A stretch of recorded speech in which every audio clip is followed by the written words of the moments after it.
दोस्तों आदाब, नमस्कार। बहुत बहुत शुक्रिया आपका कि आप हमारा प्रोग्राम देख रहे हैं। आज हमारे प्रोग्राम की एक ख़ास बात ये है कि ये अमृत महोत्सव की एक कड़ी है, और अमृत महोत्सव जिसमें हम अपने हिंदुस्तान की आज़ादी के उन शहीदों को याद कर रहे हैं जिनकी वजह से हिंदुस्तान और हमारा मुल्क भारत आज विकास की इस दर पर पहुंच गया है कि हम दुनिया के तमाम बड़े मुल्कों से आंखें मिलाकर बात कर रहे हैं। दोस्तों, जब अमृत महोत्सव की बात आती है तो फिर हमें याद रखना चाहिए कि हमारे वो लोग जो अपनी जान गंवा कर हमारे मुल्क को आज़ाद कर गए, उनका नाम लेना बहुत ज़रूरी है। कहा यह गया है कि जो कौमें अपने पूर्वजों को, अपने बुज़ुर्गों को याद नहीं रखती, वो बहुत आगे तक नहीं जाया करती। लेकिन हमने ये सिलसिला बनाए रखा है और आज स्टूडियो में एक ऐसी शख्सियत को दावत दी है जिनका ताल्लुक़ न सिर्फ इतिहास, हिस्ट्री और तारीख़ से है, बल्कि हिंदुस्तान की उस तारीख़ पर भी, उस इतिहास पर भी उनकी नज़र गहरी है जहाँ से हमें हिंदुस्तान की आज़ादी के सोर्सेज मिलते हैं, जहाँ से हमें हिंदुस्तान की स्वाधीनता की बेसिक मालूमात होती हैं। तो दोस्तों, आइए ये शुरुआत करते हैं। और अपने स्टूडियो में मौजूद राजीव लोचन साहब की शख्सियत इस एतबार से बहुत ही अहम और मुनासिब है कि उनकी तारीख़ पर तो नज़र है ही, उसके साथ साथ आज के मौजूदा माहौल में हमारे इतिहास की क्या अहमियत है और किस तरह से इसको आगे बढ़ाया जाना चाहिए, ये भी बहुत अहम है। बिलखुसूस जनाब राजीव लोचन साहब भगत सिंह, राजगुरु, सुखदेव, इन पर उनकी गहरी नज़र है और आपकी कमोबेश 1.5 दर्जन किताबें आ चुकी हैं। बहुत से रिसर्च पेपर आपने दुनिया के मुख्तलिफ ममालिक में बहुत से अहम सेमिनारों में पढ़े हैं। तो इस एतबार से हम आज उनसे आज़ादी के उन बुज़ुर्गों, उन शहीदों पर बातचीत करेंगे। राजीव साहब, आपका स्टूडियो में इस्तकबाल है, आपका खैर मक़दम करते हैं। तो आप हमें बताइए कि ये जो शुरुआती दौर रहा आपका तारीख़ से जुड़ने का, इतिहास से जुड़ने का, ये कैसे रहा? मैं तो केवल क्यूरियस था कि भारत देश में क्या हो रहा है इसके बारे में कुछ जानकारी हासिल कर सकूं। रिसर्च असिस्टेंट के तौर पे दूसरे लोगों के लिए काम किया करता था, सो मैंने अपने खुद के लिए काम शुरू कर दिया और इतिहास पढ़ने लगा। तो इस तरह से जब इतिहास में अपनी खुद की मर्जी से आया था तो मुझे बहुत सारी नई चीज़ें देखने को मिली जो कि हमारी टेक्स्ट बुक्स में नहीं लिखी हुई थी। टेक्स्ट बुक्स वाली हिस्ट्री तो मैंने कभी पढ़ी नहीं थी। स्कूल में कक्षा 8 के बाद हमें इतिहास पढ़ने की ज़रूरत नहीं थी उन दिनों में, और मैं इतिहास का शुरुआती विद्यार्थी भी नहीं था, और मैंने अपनी रिसर्च भी एक सोशियोलॉजिस्ट के साथ की, ना कि एक हिस्टोरियन के साथ। तो पूरा का पूरा जो था ये कहिए सेल्फ एफर्ट के कारण मैं हिस्ट्री को स्टडी कर रहा था। और मैंने पाया कि बहुत सारे लोगों का इंटरेस्ट था कि वो हिस्ट्री में किताबों में जो लिखा होता है उसके अलावा भी कुछ जानकारी ले सके, पर वो जानकारी पुख्ता होना बहुत ज़रूरी है। वो जानकारी जैसे पुराने ज़माने में सत्य कथा करके आया करता था, तो मुझे लगा कि इतिहास भी सत्य कथा ही होनी चाहिए। इतिहास में हम किंवदंतियों को नहीं बता सकते, हमें अलग अलग स्रोतों का इस्तेमाल करके जो सच बिल्कुल कहानी है, जो साइंटिफिकली करेक्ट है, वो चीज़ हमें लोगों के साथ आपने बहुत उम्दा बात कही, साइंटिफिकली करेक्ट है। और हम इस बात को भूल जाते हैं कि इतिहास में जो हो चुका है वो हो चुका है। आप उसमें किसी भी तरह का बदलाव नहीं कर सकते। अगर बदलाव करेंगे तो हमारी नीयत पर उसका शक जाता है। एक उस्ताद की हैसियत से, एक अध्यापक की हैसियत से, जब आज के माहौल में आप बच्चों को पढ़ाते हैं और उनसे हिस्ट्री के साथ जब उनसे रिलेट करते हैं, तो आप क्या महसूस करते हैं, क्या बदलाव देखने को मिलता है? जो सबसे बड़ा बदलाव आया है पिछले कुछ सालों में, करीब 10-12 सालों में, वो ये है कि हमें इतिहास के बारे में बहुत सारे ओरिजिनल सोर्सेज मिलना शुरू हो गए। चाहे वो किंवदंतियाँ हों, चाहे वो गाने हों, चाहे वो किताबें हों, बड़े सारे इंटरनेट रिसोर्सेज आ गए। और साथ ही साथ जो वर्तमान सरकार आई, इस सरकार ने यूनिवर्सिटीज़ के ऊपर प्रेशर डाला कि जितनी भी रिसर्च यूनिवर्सिटीज़ में हुई है पीएचडी लेवल पे, वो सारी की सारी रिसर्च पब्लिक डोमेन में डाल दी जाए। शोध गंगा करके एक साइट बनाई गई।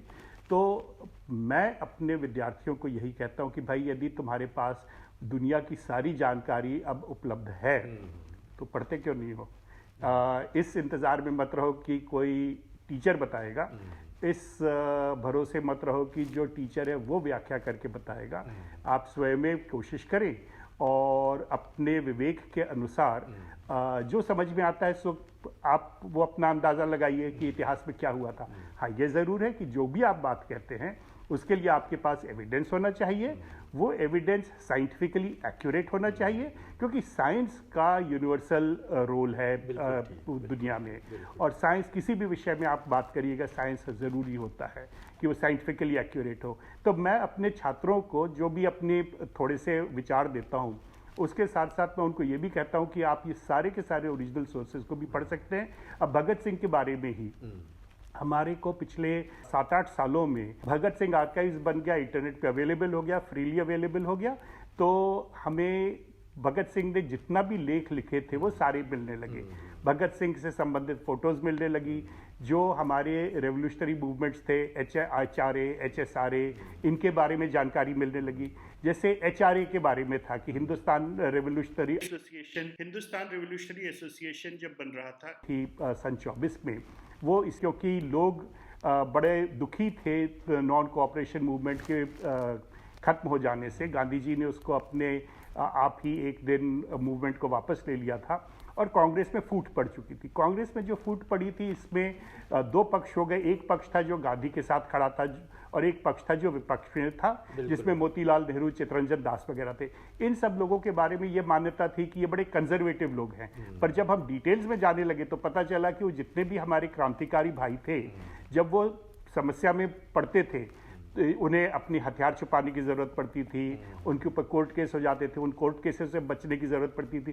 तो ये जो मोतीलाल नेहरू और चित्तरंजन दास वगैरह थे, जो कि इतिहास की किताबों में जिनके बारे में लिखा जाता है कि ये कंजर्वेटिव लोग थे, ये लोग आगे बढ़ के उनकी मदद किया करते थे, जो कांग्रेस का मेन स्ट्रीम था वो नहीं करता। मैं आपकी बात को आगे बढ़ाते हुए एक ये किंवदंती है, ये कहा जाता है कि भगत सिंह को पर जिस वक्त केसेस चल रहे थे या जिस वक्त उन पर सुनवाई हो रही थी ब्रिटिश कोर्ट में, तो अगर चाहते तो हिंदुस्तान के उस वक्त के जो असरदार लोग थे भगत सिंह को बचा सकते थे और किसी तरह से उनको जिंदा रखा जा सकता था, लेकिन ये नहीं हुआ। इस सिलसिले में ज़रा सा आप असल में असरदार लोगों की बात यहाँ नहीं थी, यहाँ बात केवल गांधी जी की थी। हुआ ये कि जब भगत सिंह को फांसी की सज़ा सुना दी गई तो फांसी होने वाली थी, उसी के कुछ हफ्तों पहले गांधी जी की वाइसरॉय के साथ एक मीटिंग थी और इस मीटिंग में गांधी जी का बड़ा साफ था कि हम वाइसरॉय के साथ नेगोशिएट कर रहे हैं, क्योंकि एक नया मूवमेंट शुरू होने वाला था देश में। वैसे ही लोग बहुत विचलित थे और ये 3 लड़के थे जिनकी बड़ी लाइक पब्लिसिटी हो चुकी थी।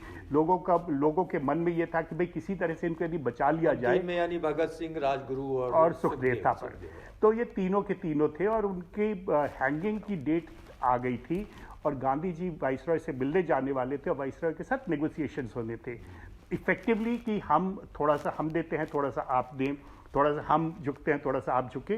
बिल्कुल इसी मोड में सारा नेगोशिएशन था और गांधी जी के बारे में वाइसरॉय का ओपिनियन बहुत ही अच्छा हुआ करता था। तो लोगों की आशा ये थी कि भाई हो सकता है कि गांधी जी यदि कुछ बोले तो अच्छा निकल के आए। जब मीटिंग खत्म होती है तो मीटिंग में जो गुफ्तगू होती है वाइसरॉय और गांधी के बीच में, गांधी जी इसको अपने अखबार में पब्लिश करते हैं।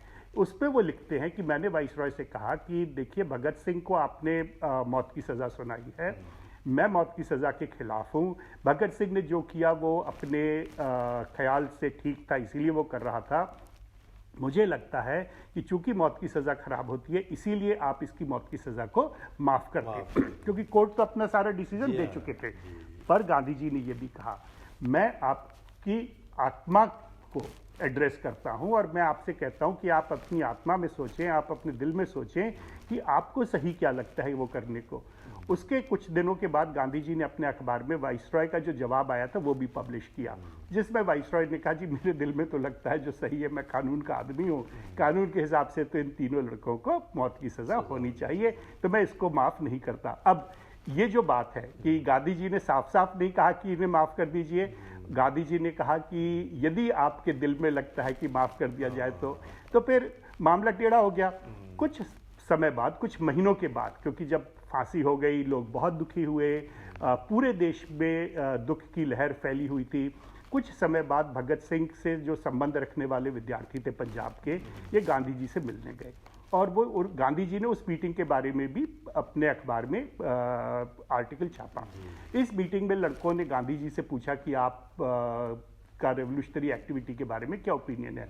गांधी जी ने कहा मैं रेवोल्यूशनरी एक्टिविटीज़ के खिलाफ हूँ, मुझे नहीं लगता कि इनसे कुछ होने वाला है और मैं आपके साथ कोई समर्थन में कुछ बात कहने में असमर्थ हूँ। तो ये यानी तथ्य हैं। अब इन तथ्यों के आधार पे जो आपकी मर्जी आए आप वो कंक्लूजन ड्रॉ कर सकते हैं। ये फैक्चुअली करेक्ट बात नहीं, ठीक फरमाया आपने डॉक्टर साहब। कई चीज़ें इस तरह की होती हैं कि हमें सोसाइटी में एक गलत तरह का प्रचार हो जाता है और फिर उसी लाइन पर लोग जाने लगते हैं। और आज के माहौल में वैसे भी चूंकि पढ़ने का काम बहुत कम हो गया है, सोशल मीडिया ने इतना ज़्यादा प्रभावी असर ले लिया है कि लोगों को वही देखना है, चाहे सच हो या झूठ हो। इसलिए आप लोगों की ज़रूरत ज़्यादा बढ़ जाती है, ज़्यादा अहमियत हो जाती है आप लोगों की। मैं भगत सिंह के ताल्लुक से राजगुरु और सुखदेव की डॉक्टर साहब जब बात करता हूँ या उनके बारे में सोचता हूँ तो मुझे ये लगता है कि कहीं ना कहीं इन दोनों लोगों का व्यक्तित्व भी आज़ादी की लड़ाई में कम नहीं रहा, लेकिन भगत सिंह की शैडो ने उनको अपने ज़ेर असर ले लिया। जबकि मेरा ख्याल है कि राजगुरु और सुखदेव भी उसी शिद्दत और उसी तेज़ी के साथ बराबर पैरेलल उनका जिक्र होना चाहिए। इस बारे में ज़रा सा आप रोशन देखिए, थोड़ा सा तो आप ये भी ख्याल रखिए कि राजगुरु और सुखदेव थापर की फोटोग्राफ्स हमारे पास नहीं है, और जो फोटोग्राफ्स है वो या तो जेल वाली है या वो जो पासपोर्ट के लिए जैसी फोटोग्राफ नहीं बनाई जाती उस तरह की है। भगत सिंह हमारे लिए एक फोटोग्राफ छोड़ गए। भगत सिंह ने कनॉट प्लेस में जब वो लेजिस्लेटिव असेंबली में बॉम्ब फेंकने जा रहे थे, उसके पिछली वाली शाम को कनॉट प्लेस में वो इस फोटोग्राफर के एक दुकान पे गए और उन्होंने अपनी टोपी वाली फ़ोटो खिंचवाई। ये टोपी वाली फ़ोटो ही वो फ़ोटो थी। जब ये एपिसोड हो जाता है तो वो फोटोग्राफर ने ये टोपी वाली फ़ोटो पुलिस को थमाई और कहा कि जी ये लड़के थे जो कि हमारे पास आए थे। तो एक तो थोड़ा सा वो विजुअली भगत सिंह का बड़ा प्लीजिंग सा लुकआउट वहाँ पे है। भगत सिंह की और भी फोटोज़ हैं, पर वो फोटोज़ तो हमें आज जाके मिली जब इतिहासकारों ने उनके बारे में खोज करनी शुरू की। जो पब्लिक फ़ोटो है वो तो वही टोपी पहने हुए कि फेल्ट हैट लगाए हुए हैं और दिखने में बहुत खूबसूरत युवक है, लोगों के दिल पे छा जाता है। साथ ही साथ भगत सिंह का ये भी था कि भगत सिंह लिखते बहुत थे। राजगुरु और सुखदेव ने नहीं लिखा।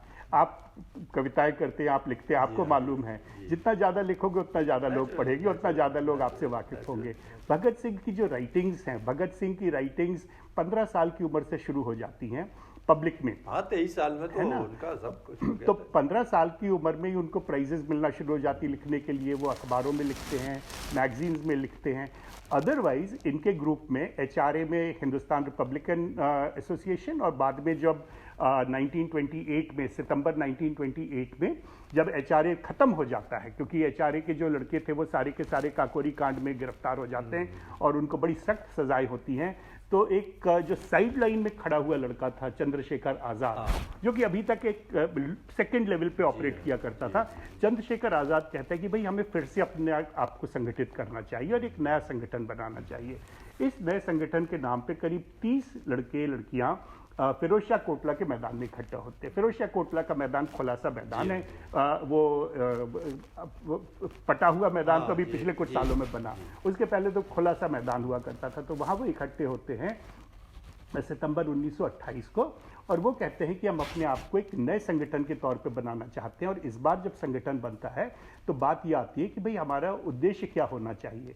और उद्देश्य के लिहाज से बड़े सारे लड़के कहते हैं, उनमें भगत सिंह भी एक हैं, कि ये जो हम रेवोल्यूशनरी एक्टिविटीज़ कर रहे हैं ये बेमानी है, इनमें कोई मतलब नहीं है। क्योंकि जो पब्लिक में हमारा ओपिनियन है, पब्लिक मानती है कि हमारा काम है पुलिस वालों को मारना, और पुलिस वाले इसीलिए हमें मार देते हैं। हमारा काम है डकैतियाँ करना और इसीलिए हम पकड़ लिए जाते हैं और हमें सजाएं हो जाती है। तो इससे तो कोई रेवोल्यूशन आने वाला नहीं, देश में बदलाव नहीं आएगा। हमें जनता के साथ जुड़ना पड़ेगा, हमें जो साधारण समाज है उसके साथ जुड़ना पड़ेगा, और हमें साधारण समाज की समस्याओं को लेकर आगे बढ़ना पड़ेगा। तो ये जो सितंबर 1928 में चर्चा होती है, उसमें पूरा का पूरा जो वैदांतिक कॉन्स्टिट्यूशन है हिंदुस्तान रिपब्लिकन एसोसिएशन का, वो उसको पूरा का पूरा अडॉप्ट कर लेते हैं। और उसको अडॉप्ट करने के साथ वो कहते हैं कि इसमें हम एक और शब्द जोड़ देते हैं, सोशलिस्ट। चंद्रशेखर आज़ाद अभी मीटिंग में नहीं आए हैं। चंद्रशेखर अपने आप को चंद्रशेखर तिवारी हुआ करते थे, वो अपने आप को अब आज़ाद बोलते हैं। उन्होंने अपना ब्राह्मणत्व तो पूरी तरह से कोने पे रख दिया है और वो सब लोगों के साथ मिलकर काम करते हैं और बड़ी तेजी से लीडर का रोल अपनाते हैं। तो भगत सिंह और चंद्रशेखर ये दो बड़े लीडर एमर्ज कर रहे हैं इस वक्त। ऑपरेशनल कामों के लिए, लॉजिस्टिक्स के कामों के लिए सुखदेव है, राजगुरु है जो कि जनरल काम में पार्टिसिपेट करने वाला है, और इसके अलावा टोटल संख्या जो लड़के लड़कियों की है वो करीब 50 है। इसमें से 35 यहाँ पे इकट्ठे हुए हैं मैदान में। चंद्रशेखर आज़ाद इसलिए यहाँ नहीं है क्योंकि उनके खिलाफ एक वारंट निकला हुआ है, काकोरी कांड, जिसमें कि बड़े सारे लोगों को सजा हुई थी, राम प्रसाद बिस्मिल, अशफाकुल्ला वगैरह को सजा हुई। तो चंद्रशेखर आज़ाद पुलिस के चपेट से बचने के लिए बाहर रहते। भगत सिंह के ऊपर इस तरह का कोई आक्षेप नहीं है, तो भगत सिंह और ये बाकी लोग यहाँ पे मैदान में हैं। भगत सिंह के कहने पे वो सोशलिस्ट शब्द डाल लेते। जब चंद्रशेखर को पता चलता है कि सोशलिस्ट शब्द डला है तो वो कहते हैं रिपब्लिकन में क्या बुराई थी, रिपब्लिकन में भी तो सोशलिज्म होता है। तो पर इस तरह का बहस मुबहसा इनके बीच में लगातार चलता रहता है। इन सब लोगों के साथ एक जो बड़ी बात है वो ये कि सारे के सारे हमारे को बहुत सारी राइटिंग्स छोड़ के जाते हैं। कुछ राइटिंग्स है जो उसी समय करते हैं, कुछ राइटिंग्स ये जेल जाने के बाद करते हैं, और कुछ राइटिंग्स ये स्वतंत्रता के बाद में जब ये अपनी साधारण जिंदगी जी रहे हैं, गृहस्थ वाली जिंदगी, उस वक्त कर रहे होते हैं। तो हमारे पास जब हम इनको हिस्टोरिकली समझना चाहते हैं तो हमारे पास बहुत सारी वॉइसेस अवेलेबल हैं, बहुत सारी आवाज़ें सुनने को मिलती हैं, और हम अपना तय कर सकते हैं कि भाई इसमें से क्या सच था, क्या अतिशयोक्ति थी, कहाँ कौन अपने रोल को कम कर रहा है। अब आपका सवाल का जो अंतिम छोर था वो था कि सुखदेव और राजगुरु के बारे में इतनी चर्चा क्यों नहीं होती। राजगुरु के बारे में इतनी चर्चा इसलिए नहीं होती क्योंकि राजगुरु बहुत ज़्यादा कुछ लिखते बोलते नहीं हैं। सुखदेव के बारे में जो चर्चा नहीं होती वो बड़े विशेष कारण है उसका।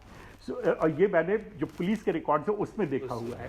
सुखदेव जब गिरफ्तार होते हैं कि भगत सिंह गिरफ्तार हो चुके हैं और उन लोगों को लेजिस्लेटिव असेंबली में बॉम्ब फेंकने के लिए गिरफ्तार किया गया। वो एक माइनर सा ऑफेंस है, उसमें ये इन लोगों को मौका मिल जाता अपने पक्ष रखने का कि हम जी बहरी सरकार के कान खोलना चाहते हैं, और सरकार को मौका मिल जाता है ये कहने का कि जी ये कोई तरीका नहीं है। कांग्रेसियों को मौका मिल जाता है, जो गांधीवादी कांग्रेसी, उनको मौका मिल जाता है ये कहने का कि जी ऐसी हरकत आपको नहीं करनी चाहिए। चित्तरंजन दास हैं, मोतीलाल नेहरू हैं, ये कहते हैं कि इन लड़कों ने बिल्कुल सही काम किया है और वो इनकी मदद के लिए अपने रिसोर्सेज इस्तेमाल करना शुरू कर देते हैं। इस पूरे कांड के बाद सुखदेव थापर की गिरफ्तारी होती है। सुखदेव थापर एक डकैती के सिलसिले में गिरफ्तार किए जाते क्योंकि इन रेवोल्यूशनरीज का एक बड़ा भारी कंपोनेंट हुआ करता था डकैतियां करना, एक्चुअली लोगों के घर में डाका डालना, रॉबिनहुड टाइप का बिहेवियर करना। तो थोड़ा सा उसमें ये जरूर था कि वो कहते थे कि भाई हम गरीबों के घर में डकैती नहीं डालेंगे।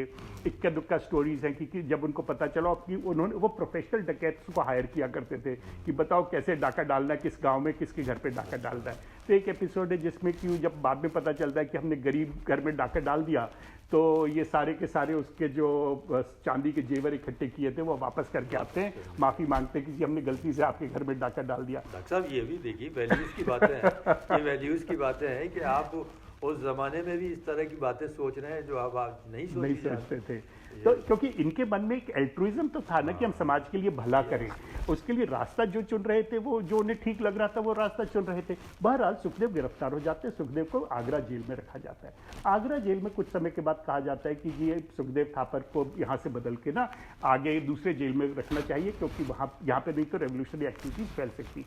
जब सुखदेव थापर को दूसरे जेल में भेजा जाता है तो यहाँ जब उनकी कोठी की तलाशी होती है तो सुखदेव थापर की एक डायरी मिलती है। सुखदेव थापर ने अपनी डायरी में पूरा लिखा हुआ है कि हमने फिर लाहौर में सॉन्डर्स को गोली मारी, हमने इस तरह से अपना प्लान बनाया, ये हमारा ऑर्गेनाइजेशन का सिलसिला है। पुलिस वाले वो डायरी लेकर उनको दिखाते, कहते हैं भाई साहब अब आप हमें बताइए कहाँ का ये सब हुआ था। At the entire revolutionary movement collapses. अब 1930-31 वाले पीरियड में जो जज है जब उसके पास ये सब एविडेंस आता है तो जज कहता है जी इन लोगों को 302 में सज़ा नहीं होती है, इनको सज़ा होती है 123 में। तो इसीलिए बार बार एक बड़ी कंट्रोवर्सी शुरू होती है कि जी भगत सिंह को मौत की सज़ा गलत दी गई।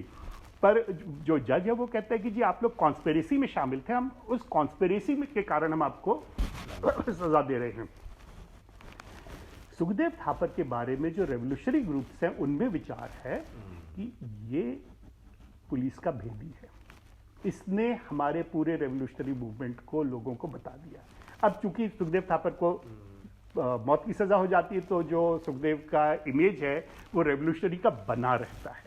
पर सुखदेव का जो भाई है वो बाद में बहुत लिखता है कि मेरा भाई ऐसा नहीं था, वो पुलिस का भेदी नहीं था। अच्छा। और वो केवल अपनी नॉर्मल काम कर रहा था और पुलिस ने अपने इन्वेस्टिगेशन से ये पूरा मूवमेंट अनरेवल कर दिया। बाद में यशपाल के बारे में भी यही बात उठती है और बहुत सारे रेवोल्यूशनरीज ये लिखते हैं कि हमें शक है कि यशपाल पुलिस का भेदी है। यशपाल अपनी तरफ से कहते हैं मैं बिल्कुल ऐसा नहीं था और वो अंत तक कहते रहते हैं कि मैं ये तो जो ऐसा आप नहीं बातें था। कर रहे हैं ये इस तरह की बातें हैं कि बिल्कुल भी यानी आम उसमें लोगों को नहीं मालूम है इतना डीप जाके।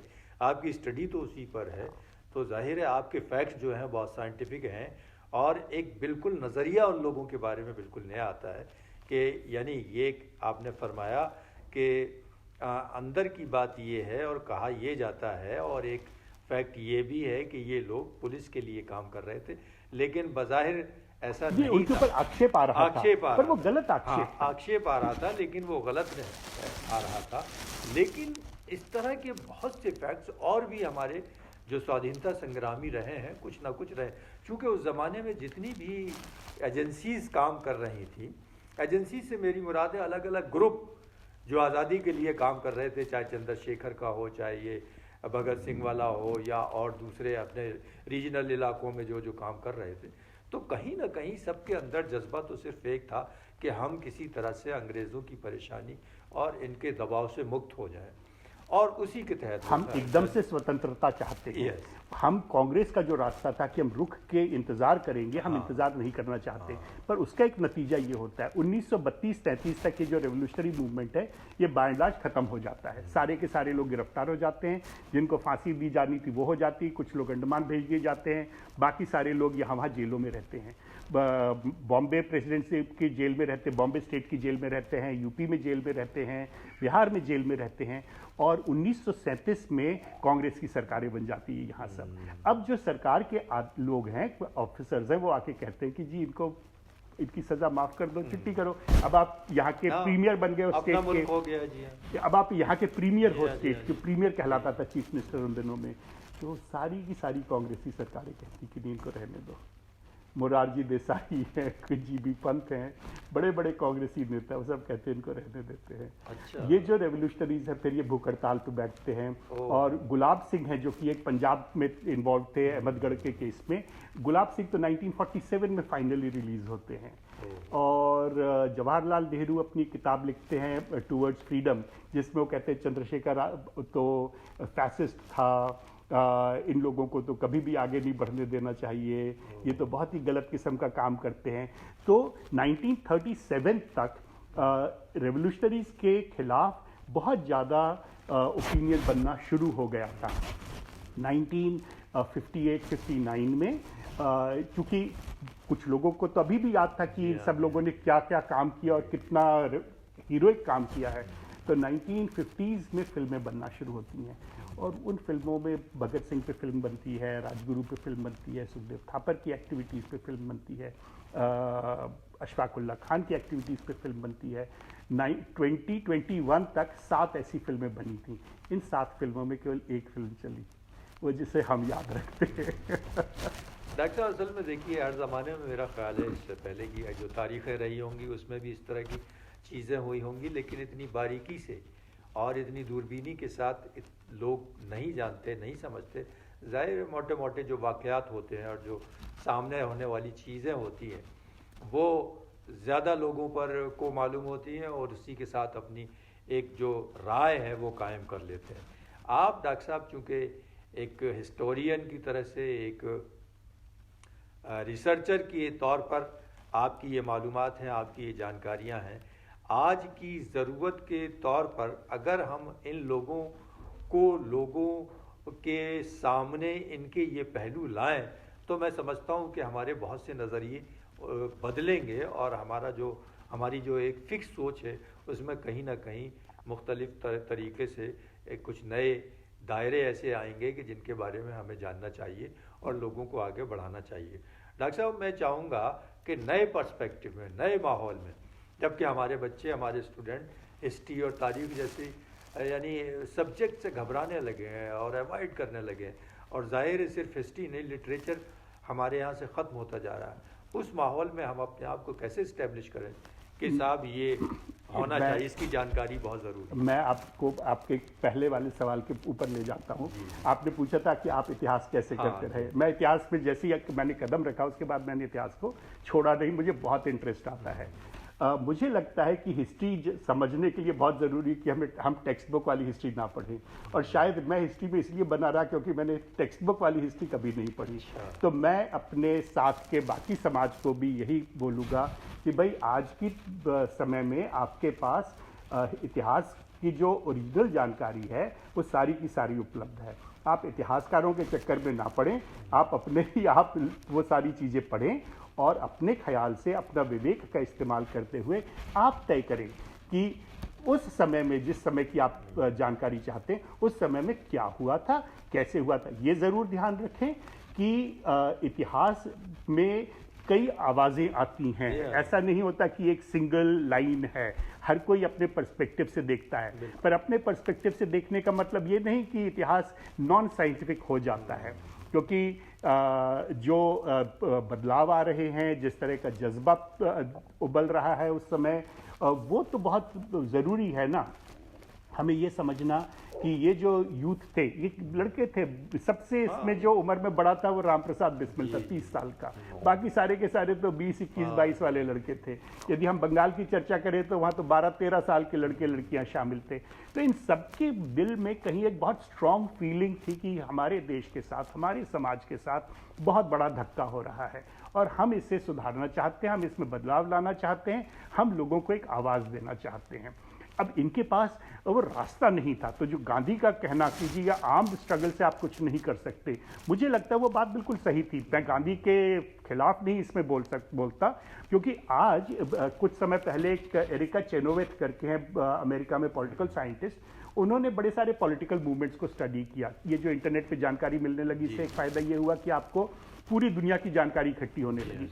उन्होंने 20वीं सदी के मूवमेंट्स को स्टडी किया और उसके बाद उन्होंने कहा यदि आपका मूवमेंट नॉन वायलेंट है तो आपके मूवमेंट के सक्सेस के चांसेस 75% होते हैं कि आप अपने ओपोनेंट को समझा सकते हैं कि आपकी बात सही है। यदि आपका मूवमेंट मिलिटेंट है, जैसा कि भगत सिंह वगैरह का मूवमेंट था, मिलिटेंट मूवमेंट था, आपके सक्सेस के चांसेस केवल 25% होते हैं। और यदि आपका मूवमेंट एक्सट्रीमिस्ट हो जाता है, जैसा कि अनुशीलन समिति वगैरह का था, तो आपके मूवमेंट के सक्सेस के चांसेस केवल 5% होते हैं। तो वायलेंस बिगेट्स वायलेंस, वायलेंस को दमित करना बहुत आसान होता है, नॉन वायलेंट प्रोटेस्ट को दमित करना लगभग असंभव होता है। आपने खुद ही एक्सपीरियंस किया होगा जिस तरह से आजकल बदलाव हो रहे हैं। जहां भी किसी ने थोड़ी सी वायलेंस करने की कोशिश की, राज्य व्यवस्था उसको एकदम से दबा देती, बाकी समाज उससे बदल जाता है, विमुख हो जाता है।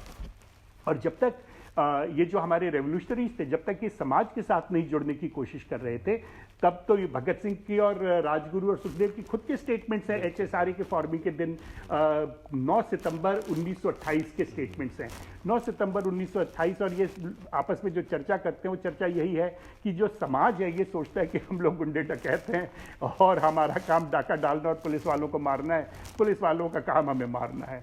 हम तो यानी उस विचार से तो बदलना पड़ेगा ना लोगों को। बिल्कुल सही कह रहे हैं डॉक्टर साहब। ये असल में ये जो सोच है, होता क्या है इससे, शायद गांधी जी ने इसीलिए नॉन वायलेंस को अपनाया। आपने उस पर्सपेक्टिव में फरमाया है कि 75% सक्सेस के चांसेस होते हैं, तो 75-75% कम नहीं होता।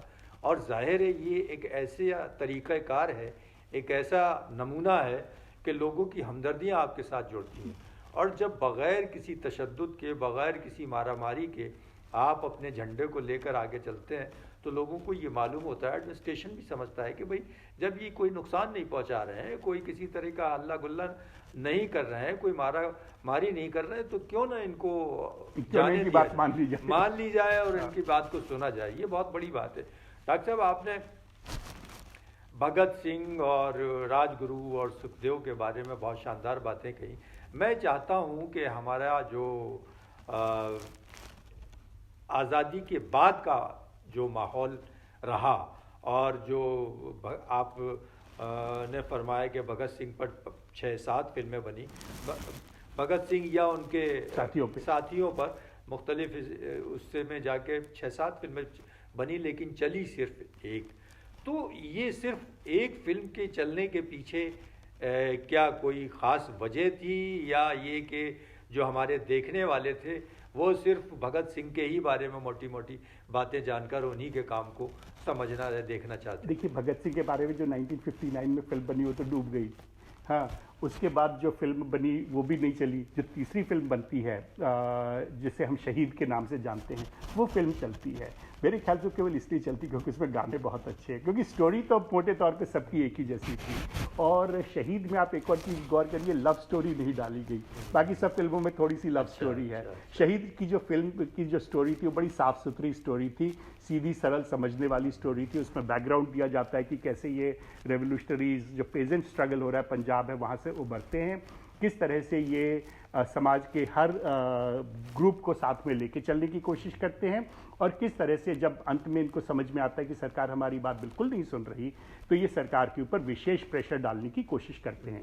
आपस में इनके शक है एक दूसरे के ऊपर, तो वो पूरा एक एपिसोड जिसमें कि वो कैंडल के ऊपर हाथ रखते हैं कि देखो जी मैं कितने मजबूती से आपके साथ खड़ा हूँ। वो सब एपिसोड्स हैं जो कि दर्शकों के मन में आ जाते हैं। ये तो फिल्म क्रिटिक्स ही ज़्यादा बता सकते, मैं तो केवल दर्शक के तौर पे बोल रहा हूँ। नहीं, वो उस पर थोड़ा सा ये जानना कि भाई अगर ऐसा हो रहा है, हमारे 7-8 जो फ्रीडम फाइटर्स हैं उन पर फिल्म बन रही है, तो एक ही क्यों चल रही है, ये भी एक बड़ा मुद्दा है। और आपकी बात बिल्कुल सही है कि उस लाइन पर जाकर भी हमें सोचना पड़ेगा, और इस तरह की और फिल्में बनाने की ज़रूरत है, मैं समझता हूँ। चूँकि एक ऐसा माध्यम है मीडिया का ये कि जिसका असर लोगों पर डायरेक्ट और सीधा होता है।